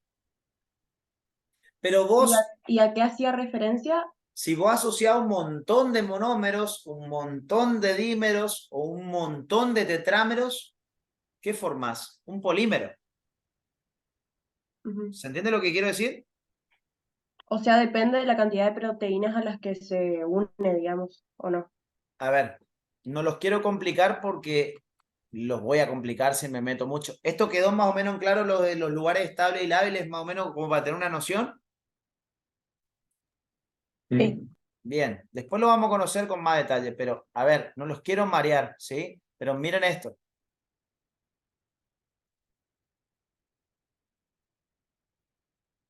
¿Qué ves acá? Un montón de pelotitas, ¿sí? Después vas a conocer que los microtúbulos están formados por proteínas que se llaman tubulinas, ¿sí? Cada pelotita que vos ves acá es una tubulina. Pero las tubulinas, para incorporarse a formar parte del microtúbulo, primero buscan a una amiga en el citoplasma, le están buscando a su amiga en el citoplasma. Una se llama alfa, la otra se llama beta. Beta, le dice la alfa, se pegan las dos y al asociarse se forma un dímero. Las tubulinas en el citoplasma generalmente las encontrás en forma de dímeros, como te dice acá. Las tubulinas generalmente las encontrás en el citoplasma antes de que entren al microtúbulo, las encontrás asociadas a dos, una alfa y una beta que te van a estar formando un dímero. En el caso del filamento de actina, la proteína que va a formar, fíjate que ahí tenés un montón de pelotitas, ¿sí? Cada pelotita otra vez es una proteína. Cada pelotita se llama actina G. Pero la actina G no es como la tubulina que le encanta buscar a su amiga antes de entrar al microtúbulo. La actina G es media argel. Le gusta estar sola en el citoplasma. no se asocia con otras. Entonces la actina G la vas a encontrar en forma de dímeros o en la forma de monómeros en el citoplasma. Monómeros. En la Monómeros. forma de monómeros. Y las proteínas que forman los filamentos intermedios se las encuentra asociadas de a 4 en el citoplasma. O sea que forman ¿qué cosa? Tetrámeros. Tetrámeros. ¿Sí? Y de esa forma se incorporan a formar parte del filamento intermedio, en forma de tetrámeros. A ver, las tubulinas entonces se encuentran en forma de Dímeros. dímeros. La actina G se encuentra en forma de Monómeros. Monómeros. monómeros y las proteínas que forman filamentos intermedios se encuentran en forma de Tetrámeros. Tetrámeros. tetrámeros. Vamos a tomar un ejemplo. Si yo quiero formar un microtúbulo, ¿qué voy a tener que tener antes?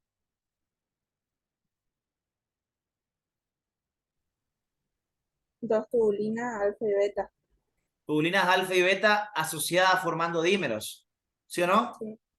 Sí. Si vos querés formar ese muro llamado microtúbulo, tenés que tener ladrillos para formar un muro. ¿Y quiénes son tus ladrillos? Tubulinas alfa y beta formando un dímero. O sea que si la célula quiere formar un microtúbulo, primero va a tener que fabricar, imagínense, miren, les dije, cada pelotita era una proteína. Fíjense la cantidad de proteínas que hay que fabricar dentro de una célula si yo quiero formar un simple microtúbulo. Porque les dije que un microtúbulo, un filamento de actina o un filamento intermedio, ¿qué era? ¿Cómo surgía? Por la asociación de muchas proteínas. O sea que cada elemento del citoesqueleto, ¿qué es? Es un polímero proteico. ¿Estamos de acuerdo hasta acá? Sí. O sea que si vos querés formar un microtúbulo, primero tenés que formar dímeros de tubulina, dímeros de tubulina, dímeros, dímeros, dímeros, dímeros, dímeros, dímeros. Una vez que vos formaste los dímeros se empiezan a pegar unos con otros. Se empiezan a pegar unos con otros. ¿Para formar qué cosa? Un microtúbulo. El microtúbulo. Si vos querés formar un filamento de actina, ¿la actina se asocia en el citoplasma o queda sola? Queda sola.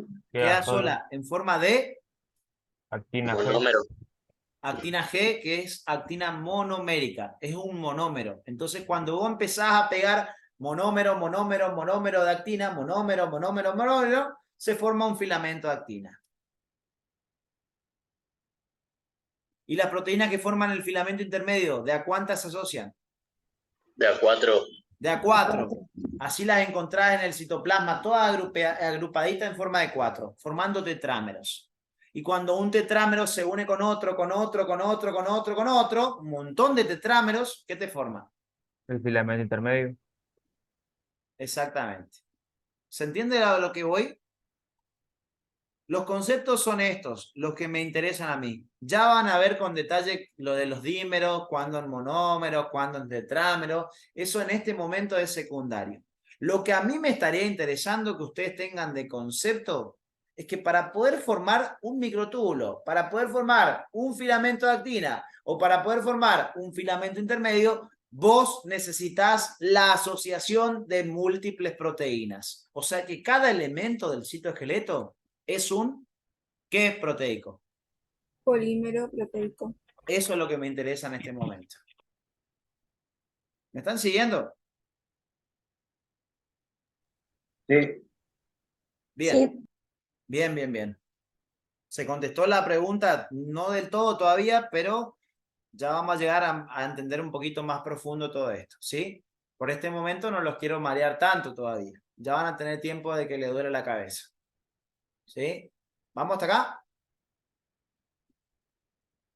¿Alguna pregunta que quieran hacer hasta acá?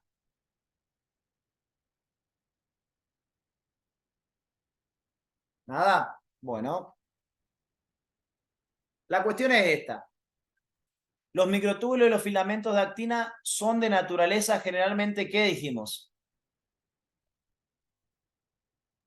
Lábil. Inestable. Inestables o lábiles. O sea que es lo más común de ver si yo miro en un microscopio una célula y miro los microtúbulos y los filamentos de actina. ¿Qué es lo que más comúnmente voy a ver en una célula? Que se estén desarmando y armando. Que se estén armando y desarmando, armando y desarmando, ¿sí o no? Bien, pero si se quieren estabilizar, ¿se pueden lograr eso? Sí, mediante Mediante proteínas que le ayuden a estabilizarse, ¿sí?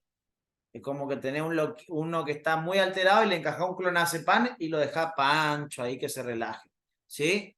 Esa sería la proteína asociada. Bien. El filamento intermedio es el diferente siempre en la familia. A ver, voy a trazar una línea acá para separar a este que es el diferente de todo.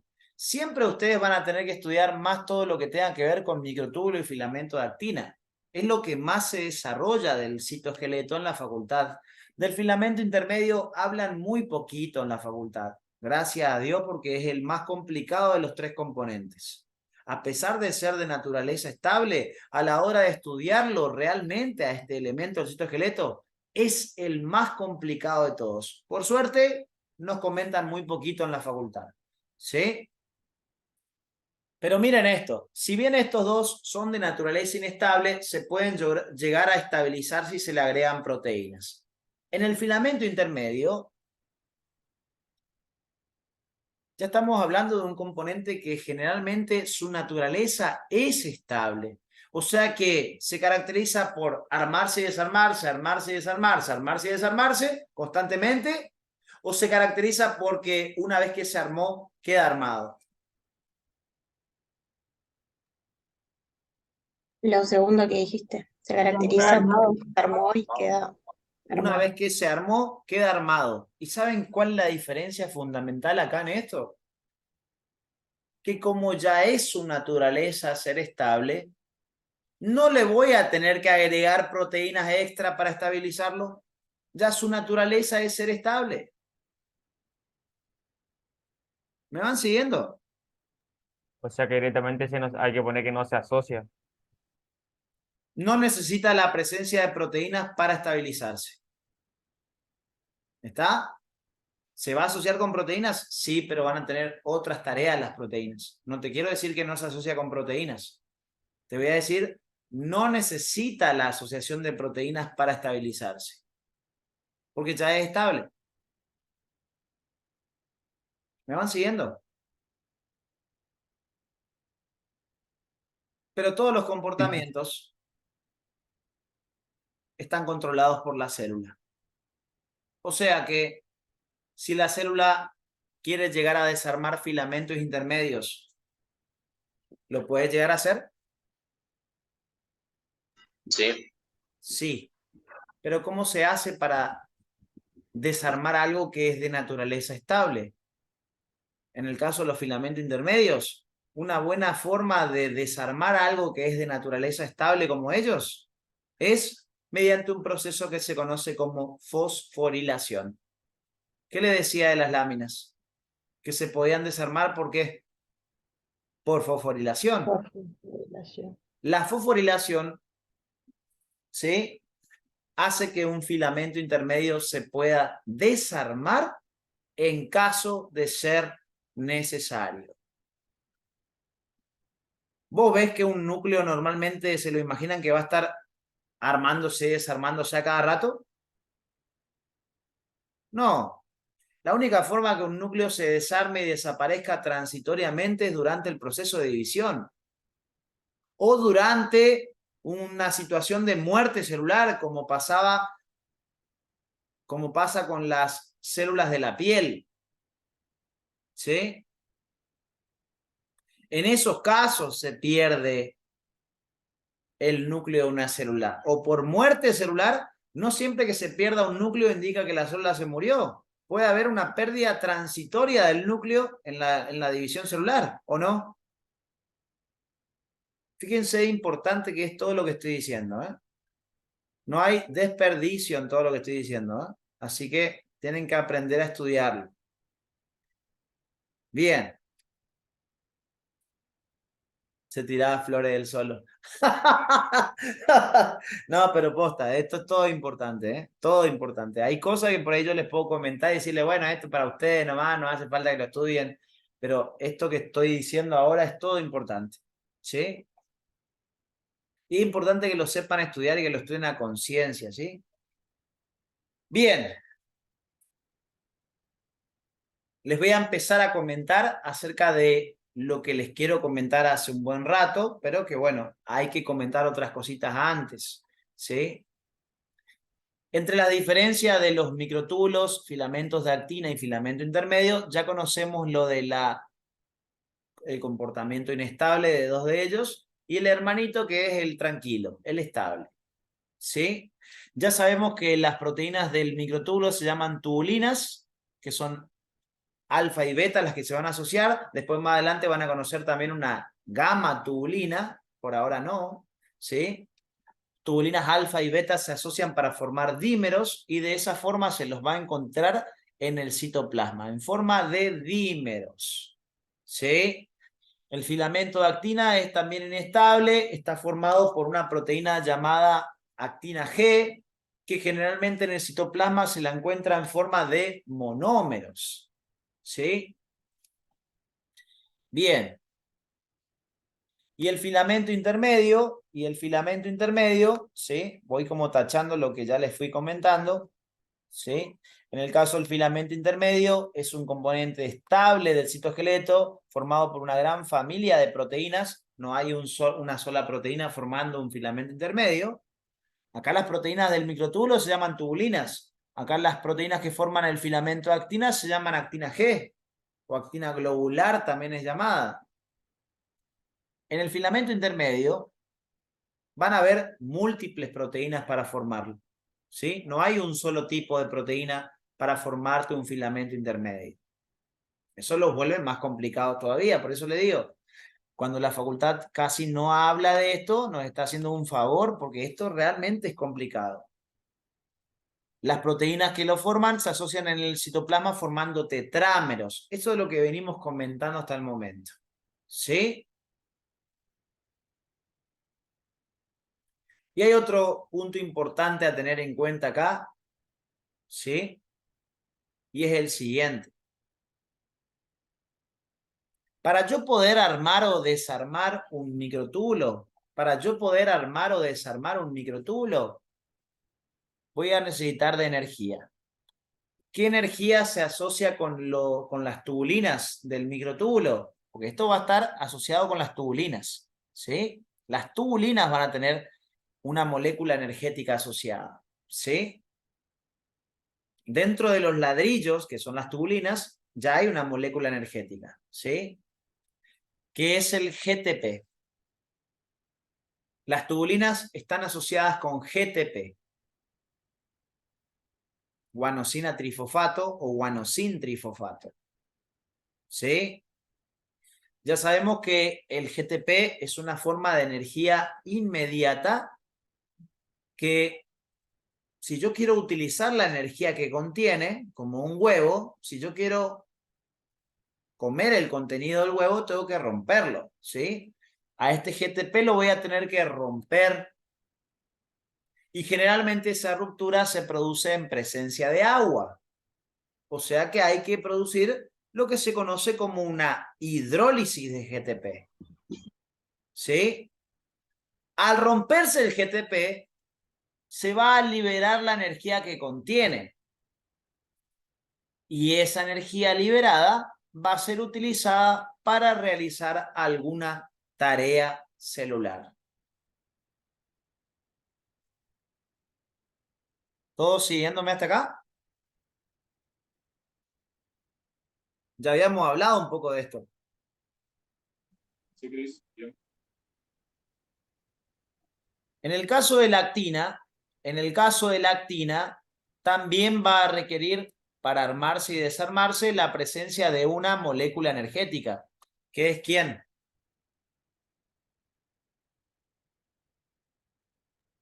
ATP. El ATP. que otra vez se va a romper en presencia de agua mediante un proceso de hidrólisis y que al romperse el ATP va a liberar su energía contenida y esa energía va a ser utilizada para realizar una tarea celular. ¿Sí? Después van a ver más relacionado con esto, pero lo que me interesa es que ustedes a partir de ahora asocien tubulina con GTP. Actina, ¿con qué? ATP. Con ATP. Si a usted en el examen le dice cuando las tubulinas rompen ATP, ya es falso. Porque tubulina va asociado con qué? Con GTP. Con GTP. Y si le dicen cuando las moléculas de actina rompen su GTP, también es falso. Quiero que presten atención y entiendan la seriedad de esto.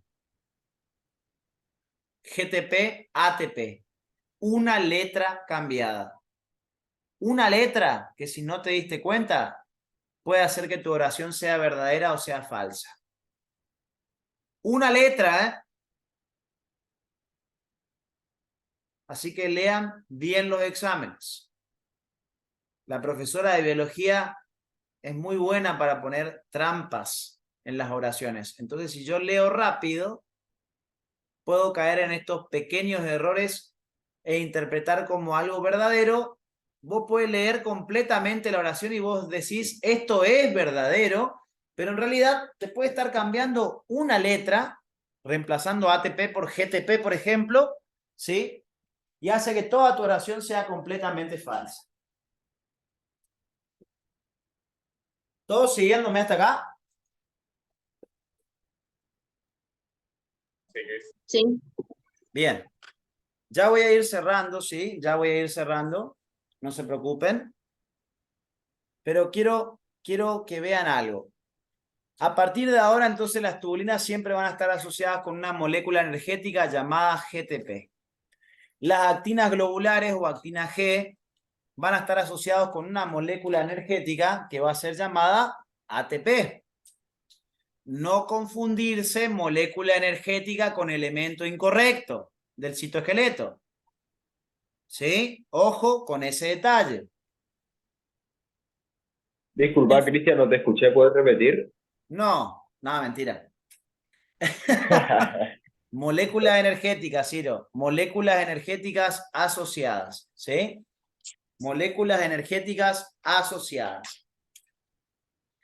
Si yo pienso en tubulinas, siempre tienen que tener la molécula energética llamada GTP. ¿Sí? Si es actina la proteína, siempre va a ser con ATP. ATP. Bien. En el caso de los filamentos intermedios, fíjense que baratitos que no salen, no requieren ni la presencia ni de ATP ni de GTP para poder trabajar. ¿Está? O sea que yo puedo armar un filamento intermedio sin gastar energía. Eso me lleva a concluir algo. Si la persona se muere, ¿qué elementos del citoesqueleto desaparecen?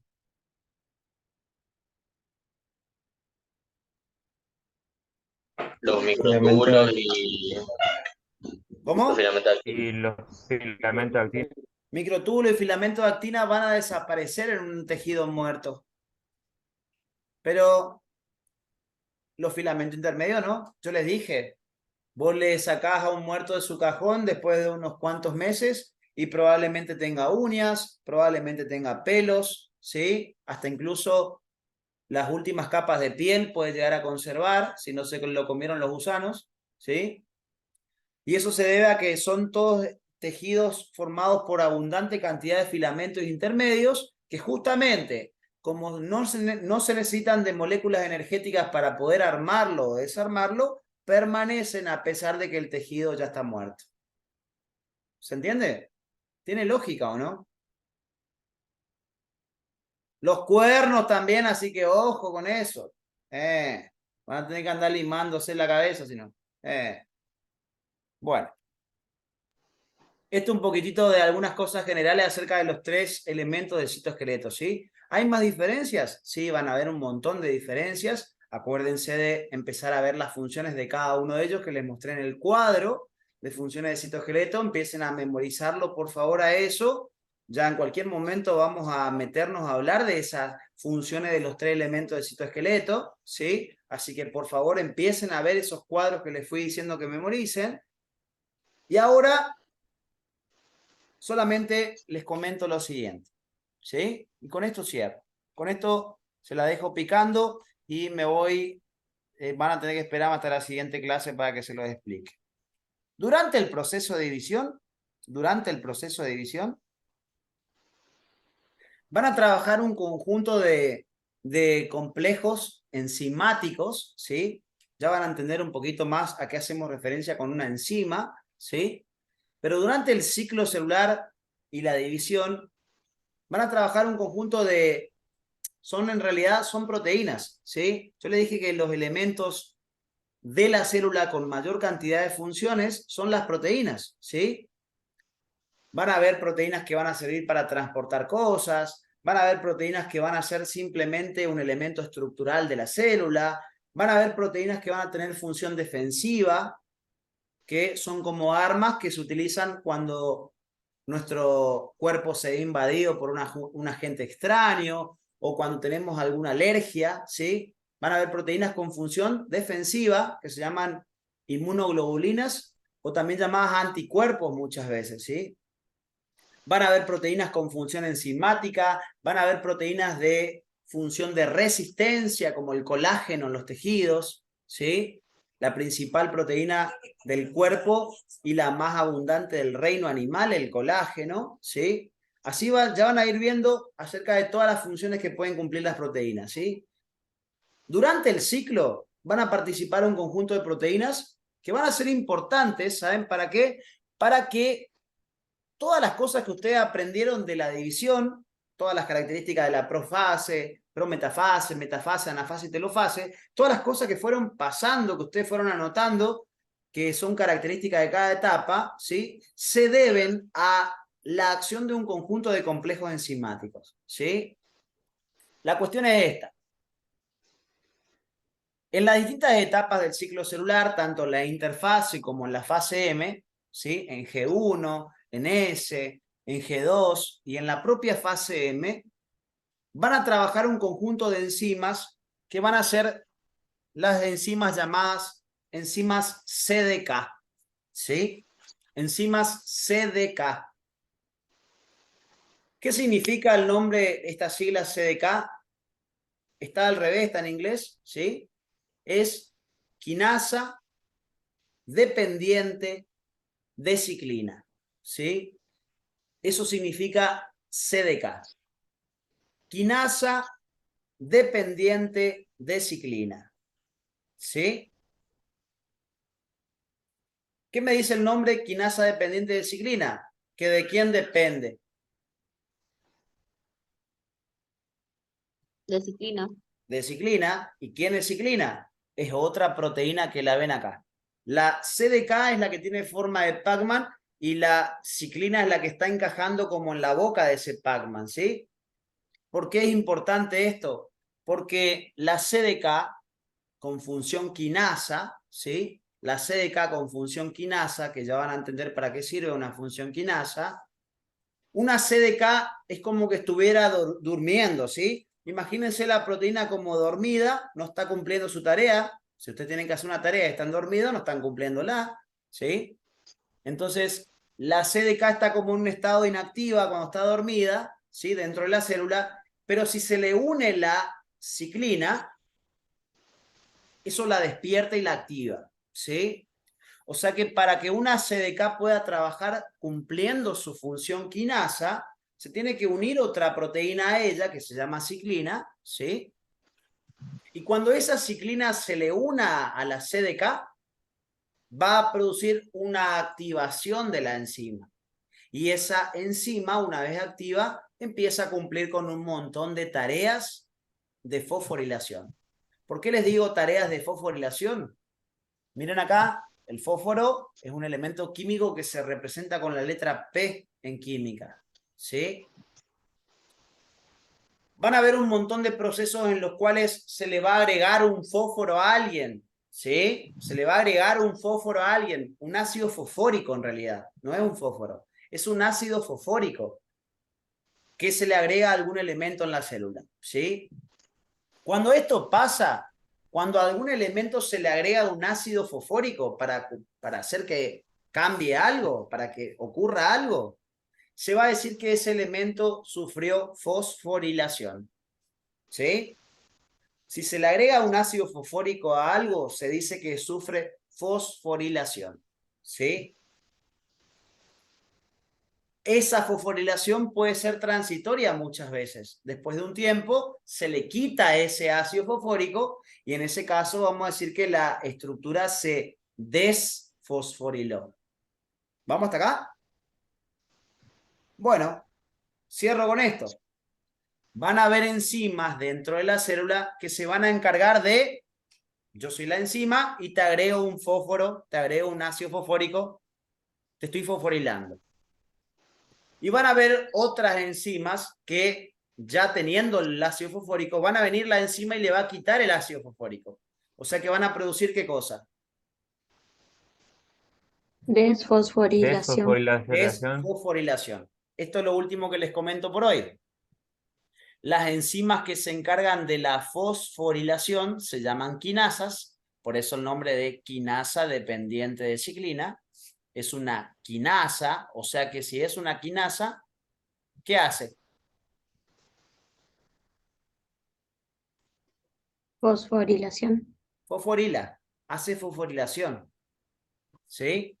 Y las enzimas que desfosforilan se van a llamar fosfatasas. ¿Cuál de estas dos son las que más vamos a estudiar la clase siguiente? ¿La fosfatasa? ¿Eh? Las quinasas. Las quinasas. Si CDK, ¿qué significaba? Quinasa dependiente.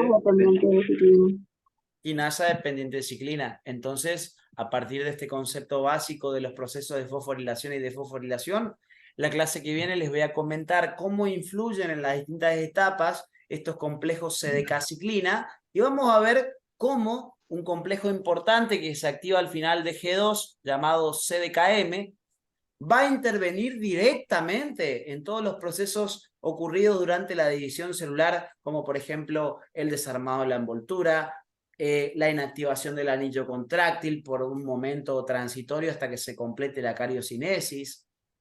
Vamos a ver que se va a encontrar con un enemigo que va a tratar de eliminarlo, que va a ser el complejo promotor de la anafase, ¿sí? Que va a ser el encargado de desencadenar la separación de las cromátides hermanas, ¿sí? Entonces, en la clase que viene nos vamos a centrar en este complejo CDKM que se activa al final de G2 y que va a ser el responsable de ir produciendo los distintos fenómenos que fuimos estudiando en cada una de las etapas de la división. ¿Sí? No sé si quieren hacer alguna pregunta. Yo con eso cierro la clase de hoy. Voy cortando el video.